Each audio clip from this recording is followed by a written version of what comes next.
ఏపీలో real estate రంగాన్ని ప్రోత్సహిస్తామంటున్నారు మంత్రి నారాయణ. సింగిల్ విండో విధానంలో భవన నిర్మాణాలకు అనుమతులు ఇస్తామని చెప్పారు. అనుమతులు సులభంగా వచ్చేలా సింగిల్ విండో విధానం తీసుకొస్తున్నామని చెప్పారు.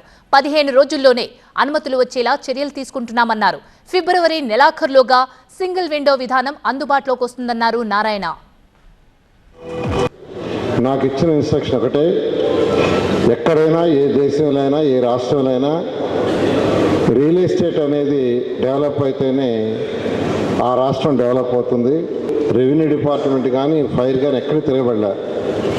మున్సిపల్ ఏదైతే ఆన్లైన్ సిస్టమ్ ఉందో దాంట్లో వాళ్ళకి కట్టాల్సిన డబ్బులు కూడా కట్టేస్తే డైరెక్ట్గా వాళ్ళ అకౌంట్కి డబ్బులు వెళ్ళిపోతాయి. దానికి కూడా టైం లిమిట్ పెడుతున్నాం.